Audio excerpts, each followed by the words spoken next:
یہ آپ کے لیے وبال نہیں ہے، یہ بوجھ نہیں ہے، بلکہ یہ ایک بہت بڑی برکت ہے، اس میں بڑی برکت چھپی ہوئی ہے، اس میں بڑی رحمت چھپی ہوئی ہے۔ آج لوگ خواہ کیا کیا باتیں قربانی کے حوالے سے بھی کرتے ہیں، اور بہت زیادہ سیکولر ہو گئے ہیں، وہ آزاد خیال لوگ ہیں، لبرل مائنڈڈ لوگ ہیں، ان کے ذہنوں میں اصل میں وہ دنیا بھر کے فلسفے داخل ہو گئے، ان کی تربیت ٹریننگ باہر سے ہوئی ہے، انہوں نے دین کے ماحول میں پرورش نہیں پائی ہے اور قرآن و حدیث کی روح کو سمجھا نہیں، اس لیے سیدھے سادے مسلمانوں کو ٹیلی ویژن پہ بیٹھ کے یا مختلف پروگراموں کے حوالے سے وہ ورگلاتے ہیں اور ایسی باتیں کرتے ہیں، اتنا بڑا خرچ کر رہے ہیں صاحب، اتنی بڑی، اور یہ پیسہ ضائع ہو رہا ہے اور جانور ضائع ہو رہا ہے اور یہ ہو رہا ہے۔ جناب علی، اگر آپ معاشی حوالے سے اقتصادی نقطہ نظر سے بھی دیکھیں نا، اقتصادی اکنامیکل پوائنٹ آف ویو سے بھی دیکھیں تو قربانی مال کا، دولت کا، ویلتھ کا بہت بڑا سرکولیشن ہے۔ آپ کو معلوم ہے، میں اعداد و شمار بھی پیش کرتا لیکن وقت کم ہے، میں آپ کو بتاتا دنیا میں کتنی قربانیاں ہوتی ہیں۔ صرف پاکستان میں 1,22,00,000 قربانی ہوتی ہے، 1,22,00,000، اور سعودی عرب میں چونکہ وہاں حج بھی ہوتا ہے تو سالانہ 1,50,30,000 قربانیاں ہوتی ہیں، اور کل ملا کے دنیا بھر کی قربانیاں 8,04,00,000,000 روپے سے زیادہ کی ہوتی ہیں۔ 8,04,00,000,000 روپے کی سرکولیشن یہ ہوتی ہے، اور آپ کو پتا ہے آج ماہرین معاشیات کا اس بات پہ اتفاق ہے کہ دولت کو، ویلتھ کو سرکولیٹ کرو، اسے نکالو۔ چنانچہ ایک بہت بڑا ماہر معاشیات، بہت بڑا،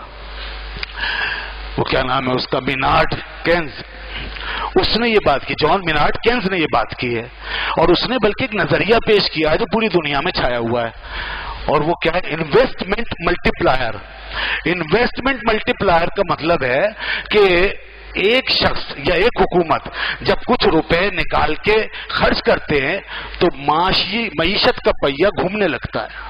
معیشت کا پہیہ گھومتا ہے۔ تو انویسٹمنٹ ملٹی پلائر، ایسی چیزیں لانے کی ضرورت ہے جو انویسٹمنٹ ملٹی پلائر قائم کریں۔ کیا قربانی دنیا کا ایک بہت بڑا انویسٹمنٹ ملٹی پلائر نہیں ہے؟ اور کیا مسلمان اگر چاہیں تو دنیا میں ہزاروں قسم کی صنعتیں اس قربانی کے ساتھ وابستہ کر کے معیشت کے پہیے کو زور سے گھما نہیں سکتے؟ اس کے ساتھ آٹومیٹک خود بخود فارمنگ آپ کی بہت تیزی سے گردش میں آ جاتی ہے، آپ کی کیٹل انڈسٹری گردش میں آ جاتی ہے، اس کے ساتھ لیدر کی انڈسٹری فوراً گردش میں آ جاتی ہے۔ کچھ انڈسٹریز تو ایسی ہے خود بخود آٹومیٹک ان کا پہیہ چلتا ہے، ہزاروں لاکھوں کروڑوں لوگوں کا روزی روزگار اس سے وابستہ ہو جاتا ہے۔ لوگوں نے اندازہ لگایا ایک دانہ جو زمین سے نکلتا ہے وہ اپنے ساتھ 150 لوگوں کی روزی لے کر آتا ہے۔ 150 تو ایک بکرا یا ایک بیل کتنے لوگوں کی روزی لے کر آتا ہے؟ جب یہ قربانی میں کاٹا جاتا ہے اور سرکولیٹ ہوتا ہے اور چلتا ہے، جہاں پلتا ہے پھر چلتا ہے، پھر بازار میں آتا ہے، ٹرانسپورٹ پہ لادا جاتا ہے، پھر منڈیوں میں جاتا ہے، پھر اس کے بعد کاٹنے کے بعد اس کے اجزاء آتے ہیں، پھر گوشت آتا ہے، کھال آتی ہے، پھر اس کے دیگر ہڈی وغیرہ اور اس کے دیگر اجزاء، سارا کچھ چربی وغیرہ، اس کے ذریعے سے نہ جانے کیا کیا صابن بنائیں، موم بتیاں بنائیں، موم کی چیزیں بنائیں، کاسمیٹکس کی چیزیں بنائیں وغیرہ وغیرہ۔ دنیا میں تو کچرا جمع کر کے پتہ نہیں کیا کیا بنا لیا، کچرا جمع کر کے،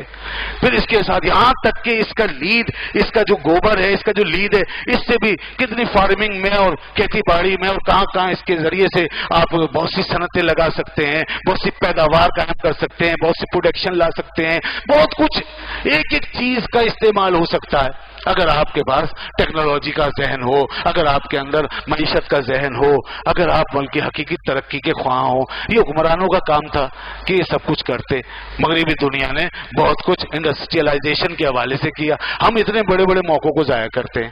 تو یہ تو سب رحمت ہی رحمت تھا، مگر افسوس آئے لوگوں نے اس طرف تو توجہ دلانی چھوڑ دی، بس وہ کوشش کر رہے ہیں قربانی ختم ہو جائے، قربانی چھوڑ دیں۔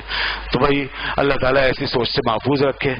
دنیا تو ہم نے ضائع کی ہے، آخرت کیوں برباد کرتے ہیں؟ ہماری آخرت تو برباد نہ کراؤ۔ ان تو حکمرانوں کو اور ہمارے ارباب حل و عقد کو ان کو کہو کہ وہ اس کو کارآمد بنائیں اور وہ لوگوں کی جڑی ہوئی دنیا کو آباد کریں اور اس میں انڈسٹریلائزیشن کریں اور اس کو مفید سے مفید تر بنائیں، وہ کریں۔ وہ ان سے نہیں کہا جا رہا، قربانی کو ختم کرنے کی بات کی جاتی ہے۔ تو قربانی بہرحال ایک عبادت ہے،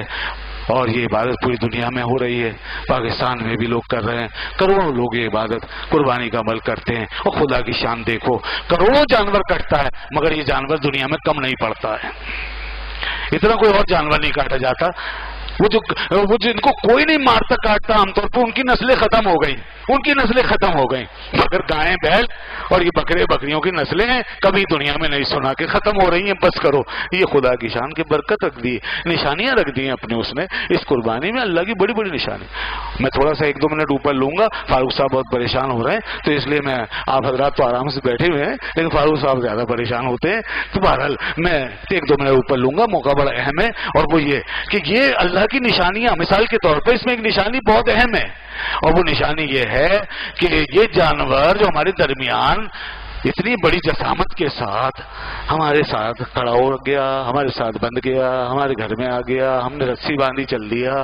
کہیں باندھنا ہوا باندھ دیا، بیٹھایا بیٹھ گیا، کھڑا کیا کھڑا، جو کھلایا کھا لیا۔ یہ اللہ نے اتنے بڑے بڑے جانوروں کو ایسا مسخر جو کیا ہوا ہے، تو سوچو کس لیے کیا ہوا ہے، یہ اللہ کی نشانی۔ ورنہ چھوٹی سی ایک چیز جو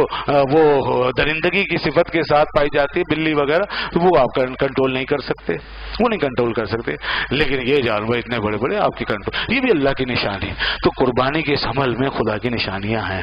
اس نشانی کو قائم رکھنا ہوگا، اس عبادت کو خلوص کے ساتھ ادا کرنا ہوگا، اور اس کے ساتھ لوگوں کی خدمت، غریبوں کی مدد کرنی ہوگی، تاکہ معاشرے میں وہ لوگ جن کو کبھی گوشت نہیں ملتا پورا سال، وہ بھی اس کے صدقے میں گوشت کھاتے ہیں۔ یہ کتنی بڑی رحمت ہے، اللہ تعالی ہمیں اس کو قائم رکھنے کی توفیق عطا فرمائے۔ اور آخر میں